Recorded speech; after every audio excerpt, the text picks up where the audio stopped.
নমস্কার বন্ধুরা, আমি সন্তু মানুষের রান্নাঘরে তোমাদের সবাইকে স্বাগত। তো দেখতে পাচ্ছ এটা বন্ধুরা, মুগ কড়াই নিয়েছি। মুগ কড়াইয়ের তরকা বানাবো। তো এটাকে আমি 2 ঘন্টা আগে ভিজিয়ে রেখে এখন সেদ্ধ করে নিয়েছি প্রেসার কুকারের মধ্যে। আমি 4টে সিটি মেরে নিয়েছি, ভালো সেদ্ধ হয়ে গেছে এটা। তো রেসিপিটা পুরোটাই অবশ্যই দেখো বন্ধুরা। এই দেখো বন্ধুরা, এখানে পেঁয়াজ কুচিয়ে নিয়েছি, টমেটো কুচোনো আছে, আদা রসুন সবই আছে। তো এটাকে ডিম তড়কা বানাবো। ডিম নিয়ে নিয়েছি। তো এখানে আমি প্রথমে গ্যাস জেলে দিয়েছি। গ্যাস জেলে কড়া চাপিয়ে দিয়েছি। কড়াইতে এবার তেল দিচ্ছি। তেলটা গরম হোক। দেখো বন্ধুরা, তেল গরম হয়ে গেছে। এতে শুকনো লঙ্কা আর তেজপাতাটা দিয়ে দিলাম। আর একটু 5 জিরে ফোড়ন দিয়ে দিচ্ছি। এবার পেঁয়াজ কুচিগুলো দিয়ে দিচ্ছি। পেঁয়াজ কুচিগুলো দিয়ে ভালো করে ভেজে নিচ্ছি। দেখো বন্ধুরা, পেঁয়াজটা ভাজা হয়ে গেছে। এবার রসুনটা দিয়ে দিলাম।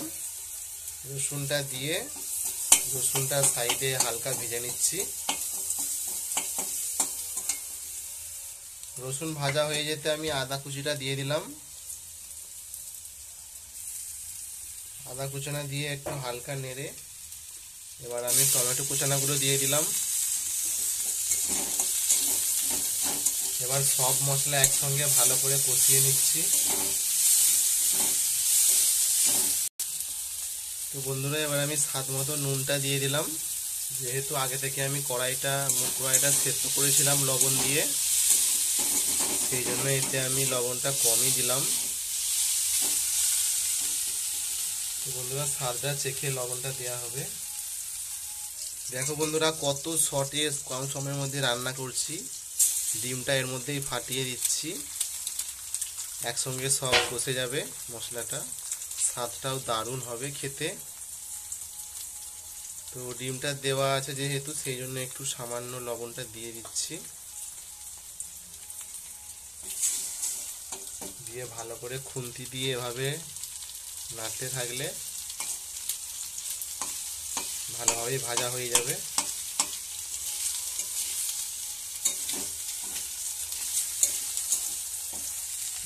এবার বন্ধুরা, সব মশলা একসঙ্গে ভালো করে দিয়ে মাখিয়ে নিয়ে হলুদ দিয়ে দিচ্ছি। স্বাদ মতো লঙ্কা গুঁড়োও দিয়ে দেবো। এবার স্বাদ মতো লঙ্কার গুঁড়ো দিয়ে দিলাম। এবার তড়কা মশলা দিয়ে দিচ্ছি। তো বন্ধুরা, হয়ে এসছে। একটু অল্প জল দিয়ে ভালো করে কষিয়ে নিচ্ছি। তো মশলা আমার রেডি হয়ে গেছে। বন্ধুরা, একটু অল্প চিনি দিয়ে দিচ্ছি স্বাদটা ব্যালেন্সটা ঠিক রাখার জন্য। অল্প চিনি দিয়ে দিলাম। দিয়ে ভালো করে কষতে থাকছি সামান্য পরিমাণ জল দিয়ে।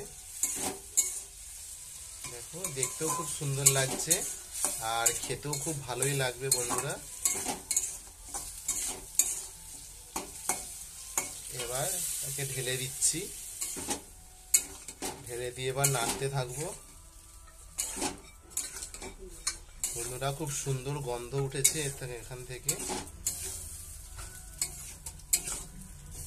খিদে মাখানো গন্ধ তৈরি হয়েছে। বন্ধুরা, পরিমাণ মতো জল দিয়েছি, খুব বেশি না আর খুব কমও না। পরিমাণ মতো জল দিয়ে এটাকে ফুটতে দেবো। দেখো বন্ধুরা, ঝোলটা ফুটে গেছে। মাঝে মাঝে খুন্তি দিয়ে এভাবে নাড়িয়ে দেবো।